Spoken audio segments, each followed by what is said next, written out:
Hey everybody, welcome to the Help channel. Today we're going to talk about muscle soreness. So a common misconception is that sore muscles mean that you worked really hard and that you're changing a lot, and that's not always necessarily the case. Sometimes yes, but then on the other hand it might just mean that you're pushing yourself too hard, or you're changing up your workout in such a way that your muscles are confused and they're figuring out a new thing that you're doing. So we're going to talk today about how to relieve muscle soreness. I'm one of those people who, if I don't feel the burn, I feel like it's not working, and that's not always the way it should be. You can still push hard without dying afterward, without dreading going upstairs or sitting down. So it's called delayed onset muscle soreness, which we're going to call DOMS. So when I say DOMS, that means delayed onset muscle soreness, and that's just soreness after a workout. So before we really dive into how to relieve muscle soreness, let's talk a little bit about what sore muscles actually are. When you do a pretty strenuous workout or a new workout that your body isn't used to, then that causes micro tears in your muscles. And so afterwards, about 12 to 24 hours afterward, you'll feel that soreness because that's when your muscles start to repair themselves and get stronger. The most common symptoms of DOMS are swelling, stiffness, reduced range of motion in the affected areas, increased tenderness, and reduced strength in the affected muscles. Now let's get into how to relieve the pain.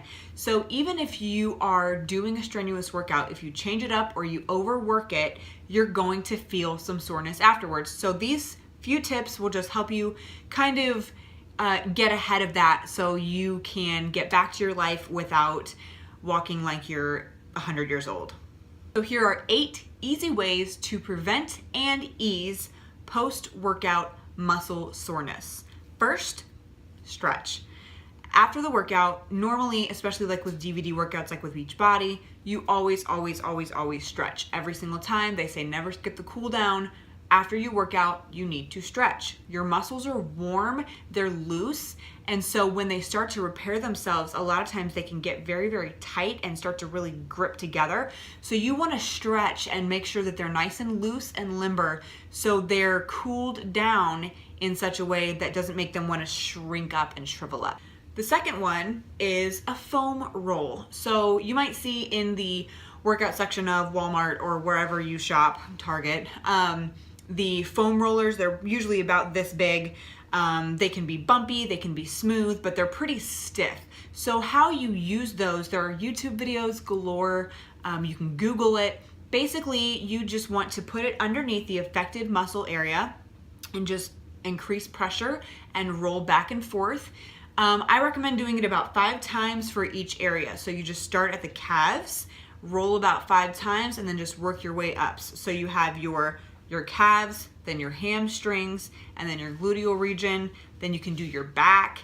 So that is an amazing way to really push and stretch out those muscles. Kind of give it a light massage almost without actually having to go pay for a massage. Foam rolling isn't just for right after your workout. Do it between workouts too. You can even do it in the morning, the first thing you wake up, you're a little stiff, you're a little sore. Foam roll to get your muscles a little loose, a little more limber to help you keep going through the day. The third thing would be to massage your sore spots. And again, you can use the foam roller for this.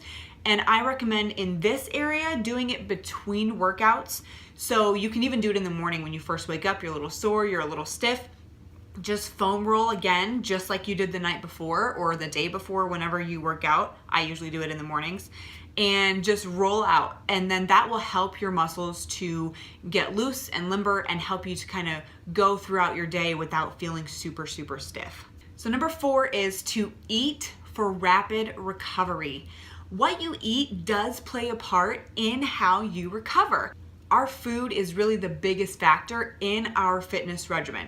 or at least it should be. So you can eat specific foods to help your muscles recover a lot more quickly than they would if you just ate your regular diet. One thing that we can make sure that we consume are our amino acids. They are our body's building blocks for recovery, and making sure that you eat them at the right times will help to make sure that your body is recovering the way it should be. Even if you're eating at a calorie deficit, you want to make sure that you're getting enough healthy proteins, carbohydrates, and fats, because all three of these will work together to make sure that your muscles do what they're supposed to do and repair, instead of just continue to be sore and weaken themselves, which can lead to injury later on. Number 5, get heated. Right now in this weather, you could almost go outside and be like, okay, I'm heated, I'm good. But in the fitness sense, we want to be more specific. So you can use a jacuzzi if you have access to one. If you do have access to one, kudos to you. Although if you do use a jacuzzi, don't use it right after a workout, because your muscles are already inflamed, so you don't want to further damage them by concentrating the jets on those already damaged muscles. That will just make your recovery time longer. So you want to wait and do it between workouts. Another way that you can use heat is a heating pad. Those are very easy to come by. They're really actually not that expensive, and you can sit on one while you're watching TV or just relaxing later on between workouts, and those will help to calm and soothe your muscles in such a way that they don't re-inflame themselves. So again, don't use heat directly after a workout. Number 6, favor fatty acids. When your muscles are sore, inflammation is a significant part of the problem. To reduce this inflammation, consume foods that are rich in omega-3 fatty acids like salmon, free-range meat, flax, avocado, walnuts. Those are great things to incorporate into your diet to help the inflammation of your muscles actually go down. Number 7 is keep moving. The last thing you want to do after a workout is move. Trust me, I know, been there, done that, bought the t-shirt. You don't want to move. You just want to lay there and not be touched for like a week. But when you move, you can help work out kinks and tightness in your muscles that need to be worked out gently. This doesn't mean go do that strenuous insanity workout or that 21 Day Fix Extreme workout that you've been doing that is the cause for your muscle soreness. It means go take a walk, or going on an easy hike or a bike ride. Those are really, really good options. They keep your heart rate at about 140 beats per minute if you want to get technical about it. And it helps to keep your muscles loose without overexerting them.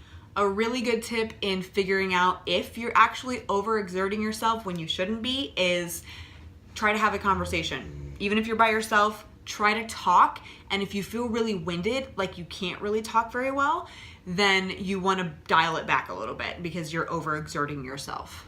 Number 8, this is contrary to number 5, ice it. Immediately after a workout, your muscles are inflamed. So you want to grab an ice pack or a really, really cold towel. One idea you could do is take a rag or like a dish towel, wet it, put it in the freezer while you work out, and then get it out of the freezer, wrap it around your legs or your arms or whatever sore. It might be freezing cold at first, but it will help to de-inflame your muscles. Is that a word? You know what I'm talking about, de-inflame. It'll help to make it not hot. So when you're keeping your inflammation down, that area is free to move the way it should, because when it is inflamed, that's your body's mechanism to defend it from whatever you're putting it through. It's a defense mechanism, and it's natural and it's okay, but we don't want it to be that way all the time. So ice is kind of like stretching. There are some people who don't believe that it works. Some people think that it should be for injuries only, like shin splint. But honestly, if you want to use it for sore muscles, it works just as well. And as long as you're not icing it so long that you're causing frostbite, which can happen, especially if you use a gel pack, make sure you're wrapping it in a towel or a t-shirt or something of that nature so it's not in direct contact with your skin.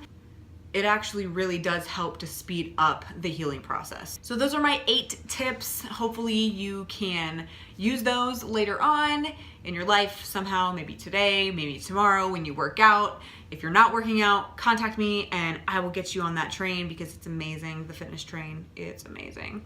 So I just wanted to help you out with that today because I know that soreness sucks and none of us want to be sore, but we all want to feel like we're actually doing something. These are really great ways to just relieve that muscle soreness to get you back into your life quickly. If you have any tips, make sure that you comment below. I'd love to hear how you relieve your muscle soreness or how you prevent it in the first place. Make sure you like this video and subscribe to my channel, and I hope that helped. Have a great day. Bye.